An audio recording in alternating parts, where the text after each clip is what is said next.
গতবার আমি প্রধান নির্বাচন কমিশনার ছিলাম এবং আমি 10 বছর নির্বাচন কমিশনার ছিলাম। গত বছর আর এবছর মধ্যে একটু পার্থক্য দেখছি। এবছর নির্বাচনটা অতটা আলোড়িত হয় নাই, জনগণের কাছে ততটা প্রকাশিত হয় নাই। গত বছর আমরা শীতের মধ্যে করেছিলাম, এর জন্য এত গরম ছিল না। এখন গরম পড়েছে, এর জন্য একটু ভোটাররা কম আসছে, আর তারা ভাবছে যে দুপুরের নামাজের পর তারা আসবে। তাই এখন ভোটার আসেনি এটা বলে এটা বোঝা যাবে না যে ভোটার আসবে না, আসবে। আমলা সচিব পর্যায়ে যে রিটায়ারমেন্টে গিয়েছি, আমার সাথে সাংবাদিকদের বা মিডিয়ার কোনো বৈরুত নাই। তারা আমার বন্ধু, আমার খারাপটাও তুলে ধরবে, আমার ভালোটাও তুলে ধরবে। তবে এই বিষয়টা গতবার কিন্তু আমার এই অবস্থা ছিল না। আমি আপনাদেরকে বন্ধু, কেন আপনারা সাপোর্ট করছেন না, আপনি কারোর জন্য ভোট চাচ্ছেন না। এই বিষয়টা নির্বাচন কমিশন ব্যবস্থা নিয়েছে। তবে নির্বাচন কমিশন মিডিয়ার ব্যাপারে আরেকটু উদার হলে ভালো ছিল।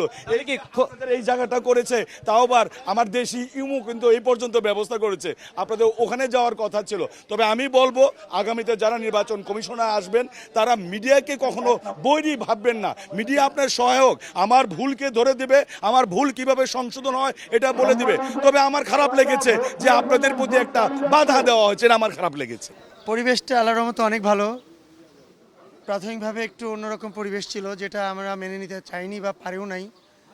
বিকজ আমাদের একজন পুলিং এজেন্টের নাম 4 দিন আগে আমরা এন্ট্রি করেছিলাম, যেটা ডেট এবং সময় দেওয়া ছিল। আমি সেটা 4 দিন আগে রিসিভ কপি। বাট আজকে নির্বাচন কমিশনার সাহেব আমার পুলিং এজেন্টকে মেনে নেয়নি, উনি নতুন কাউকে দিতে বলেছিল। বাট এটাই 11th আওয়ারে আসলে এইভাবে সম্ভব হয় না, বিকজ একটা প্রিপারেশনের ব্যাপার থাকে।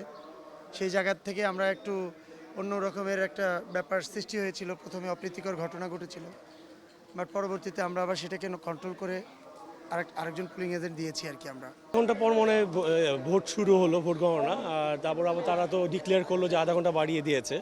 সো সব মিলে আমার কাছে খুব রমরমা লাগছে, খুব আনন্দমুখর লাগছে।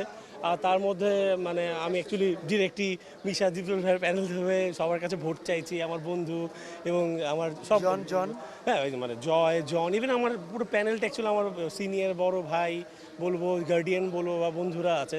সো আমি চাই প্যানেলটা মানে পুরোপুরি আসুক এবং আমাদের জন্য ভালো কিছু করুক, আমরাও যেন তাদের সাথে কিছু করতে পারি।